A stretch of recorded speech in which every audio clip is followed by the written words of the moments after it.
오늘 말씀은 마태복음 5장 7절입니다. 긍휼히 여기는 자는 복이 있나니 그들이 긍휼히 여김을 받을 것이미요.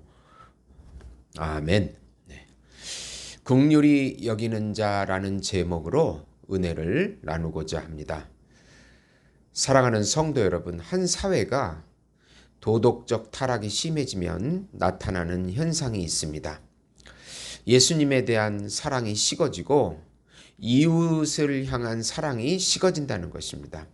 하나님을 향한 사랑과 헌신, 봉사, 예배보다는 자기를 위한 삶으로 변화되고 자기 희생이 점차적으로 없어지는 특징이 있습니다.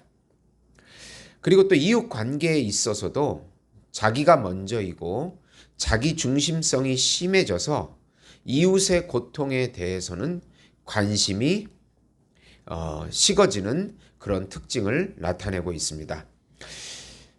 요즘 우리 사회에 일어나는 사건들을 보면 초등교사의 죽음, 또 고독사, 출산율 저하, 그리고 사람보다 돈을 더 중시하는 그런 인간 경시 사상이 심해지고 있습니다. 우리가 서로 사랑하면 다 해결될 문제들이 사랑하지 않기 때문에 더 많은 문제들을, 사회 문제들을 야기시켜서 거기에 정부의 돈과 노력이 들어가야 하는 그런 문제들이 생기는 것입니다. 계속 이런 식으로 해 나갈 때 마치 블랙홀에 빨려 들어가는 것처럼 문제가 커지고 또 그 문제를 해결하려고 하는 노력도 커지고 하면서 사회는 점차적으로 힘들어지고 살기 어려워지는 그런 사회가 되는 것입니다.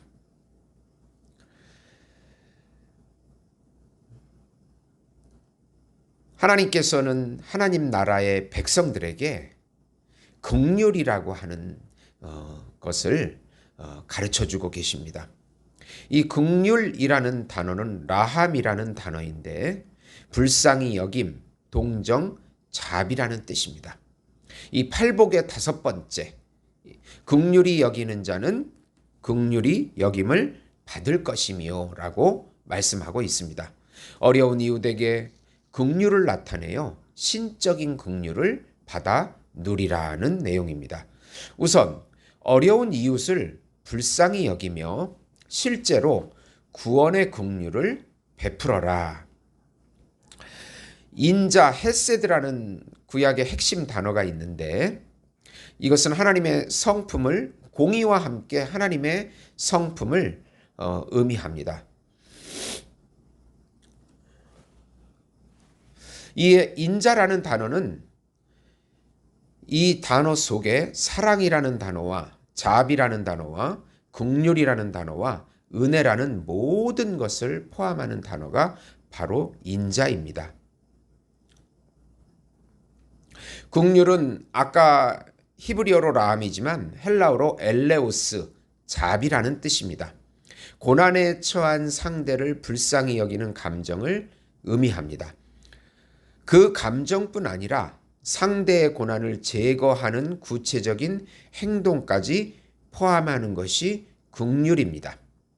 마치 사마리아 사람이 강도 만난 사람을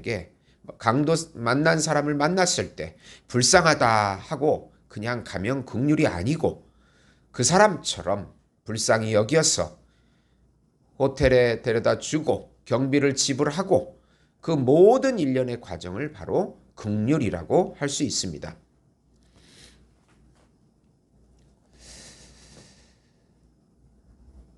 이기적인 죄인은 상대를 무시합니다. 자기애에 빠져 있기 때문입니다.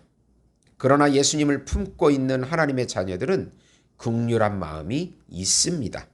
예수님께서 우리를 긍휼히 여기셔서 십자가에 달려 죽으심으로 우리를 구원하셨기 때문입니다.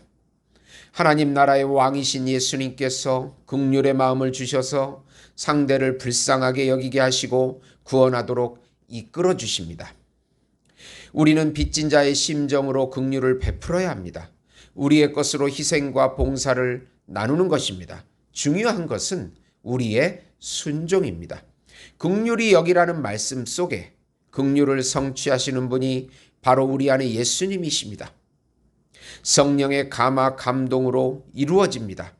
천국 백성의 팔복은 내면에서부터 이루어지는 법으로 밖으로 반드시 나타나는 사랑의 법입니다. 우리 안에서 작동하고 역사하는 긍휼의 법입니다. 이 팔복에 하나님의 긍휼하라는 명령과 함께 하나님께서 긍휼하게끔 해주신다는 성취가 같이 들어있는 것입니다. 예수님의 말씀과 예수님의 영의 감화 감동으로 하나님의 자녀들에게는 반드시 이런 특징이, 긍휼의 특징이 나타나게 되는 것입니다. 두 번째로 어려운 이웃을 긍휼히 여겨서 긍휼히 여김을 받는 신적인 긍휼을 받아 누리자. 이웃에게 긍휼을 베푸는 자들만이 신적인 긍휼을 또한 받게 됩니다. 예수님의 사랑을 내적으로 더욱 받아 누리게 됩니다. 성령님이 주시는 안식과 평강을 더욱 받아 누리게 됩니다.